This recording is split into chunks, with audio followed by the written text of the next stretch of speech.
সকাল ৬টা ৩৫।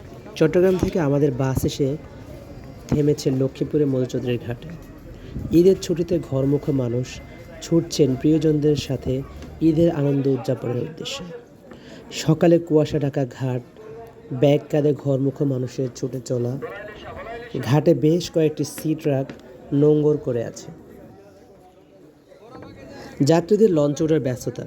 এই লঞ্চগুলো লক্ষ্মীপুরের মধুচৌধুরী ঘাট থেকে ভোলার উদ্দেশ্যে ছেড়ে যাবে। যাত্রীরা লঞ্চে উঠে আসন নিয়ে বসে অপেক্ষা করছেন কখন লঞ্চ ছাড়বে। ঘাটে এ অপেক্ষার প্রহর যেন ফুরাতেই চাইছে না। তার ফাঁকে ঘাটের লঞ্চগুলো দেখে নেই। কিছুক্ষণ অপেক্ষা করার পর লঞ্চ ছুটছে ভোলা ইলিশা ঘাটের উদ্দেশ্যে।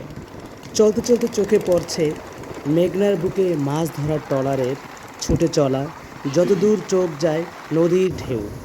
এই ঈদ ভ্রমণ যাত্রা সকলের জীবনে বয়ে আনুক সুখ, সমৃদ্ধি আর ভালোবাসার বন্দর।